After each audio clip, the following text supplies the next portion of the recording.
కాశ్మీర్లో జరిగిన ఈ దుర్ఘటన మీద వెంటనే 3 రోజుల సంతాప దినాలు ప్రకటించి ఇప్పుడు నివాళులు అర్పించి వాళ్ళ ఫ్యామిలీకి ఒక 50 లక్షలు అనేది ప్రకటించారు కదా, దీనిపై మీ అభిప్రాయం? ఫస్ట్ ఆఫ్ ఆల్ అందరికీ చెప్పాల్సింది ఏంటంటే మనసున్న నాయకుడు మా నాయకుడు. ఇది కాశ్మీర్లో జరిగిందా, ఇంకో చోట జరిగిందా, ఎక్కడ జరిగినా కూడా ఏదైనా ఒక దురాగతం జరిగిందంటే వెంటనే స్పందించే ఏకైక నాయకుడు మా కళ్యాణ్ గారు.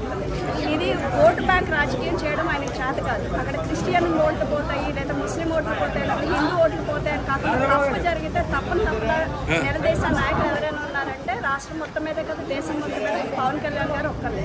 ఎప్పుడైతే కాశ్మీర్లో ఇలాంటి సంఘటన జరిగిందో వెంటనే ఆయన స్పందించి వెంటనే మా శ్రేణులన్నింటినీ కాన్ఫరెన్స్ పెట్టి 3 రోజులు సంతాప దినాలు ప్రకటించి ఆ 3 రోజులు కూడా ఏమేమి చేయాలి, కొవ్వొత్తులు ర్యాలీ చేయమని ఒకరోజు మౌన దీక్ష పట్టించమని, ఒకరోజు మానవహారం చేయమని 3 రోజులు సంతాప దినాలు పాటించి ఎవరైతే ఆంధ్ర నుంచి ఇద్దరు చంద్రమౌళి గారు కానీ ఇప్పుడు చనిపోయింది కానీ ఇద్దరికి కూడా ఆయనే స్వయంగా వెళ్ళి వాళ్ళ ఇంటికి వెళ్ళి సంతాపం తెలియజేసి ఇమీడియట్గా ఆయన ఈరోజు వెంటనే నిర్ణయం తీసుకుని ఆ కుటుంబానికి 50 లక్షల రూపాయలు ఇచ్చారా అని అనుకోవచ్చు. కానీ ఇక్కడ రాజకీయం చేయడం కాదు. ఆయన ఏంటంటే ఆయన మనసు ఏదైనా జరిగిందని తెలియగానే వెంటనే తనకు తోచిన సహాయం చేయడం ఆయనకు అలవాటు.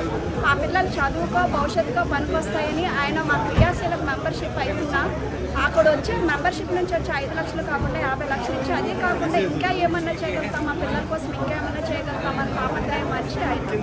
సో ఎవరైతే ఇప్పటి వరకు సెక్యులరిజం అని అనుకుంటే ఏదైనా వస్తే పవన్ కళ్యాణ్ గారి మీద వచ్చే ప్రకాష్ రాజ్ గారు కానీ లేదంటే వేరే ఎవరైనా ఉన్నారో వాళ్ళందరూ ఈరోజు హిందువుల మీద దాడి జరుగుతుంటే ఎందుకు రాలేదు? ఒక్కరు కూడా ఒక బాలీవుడ్ నటులు కానీ వేరే ఏ నటులు రాడు, తమిళ నటులు కానీ ఎవరైనా సరే ఎందుకు వచ్చి హిందువుల మీద దాడి చేస్తే వాళ్ళ మతం అడిగి వాళ్ళ ఐడి కార్డులు అడిగి వాళ్ళ మొహాల కొట్టి చూసి మరి చంపారు, అంత దురాఘాతం చేశారంటే ఎందుకని వీళ్ళందరూ ఈ సెక్యులరిజం పాటిస్తున్న సెక్యులర్ నాయకులందరూ కూడా ఎందుకు బయటకు రాలేదు? హిందువుల మీద దాడి ఖండించలేదు. ఖచ్చితంగా ఇప్పుడు ఆంధ్ర రాష్ట్రం కదా భారతదేశం అంతటా ఒక పార్టీ మీద వచ్చి హిందువుల మీద జరుగుతున్న దాడిని ఎదుర్కోకపోతే ఫ్యూచర్లో ఇంకా ముందు ఇలాంటి దాడిని మరిన్ని జరుగుతుంది. దానికోసం కళ్యాణ్ గారు తక్షణమే స్పందించి దయచేసి అందరూ ఇవాళ మాకు ఇచ్చిన సందేశం కూడా ప్రతి ఒక్కరు బయటకు రండి, భయపడకండి, ప్రతి ఒక్కరు ఎదిరించకపోతే తప్పు జరిగినప్పుడు నిలదీసి అడగకపోతే రేపొద్దున మనల్ని ఇళ్లలోకి వచ్చి కాలుస్తారు, ఇట్లు ఇక్కడితోనే ఆపాలి, ప్రతి ఒక్కరు బయటకు రండి అని చెప్పారు.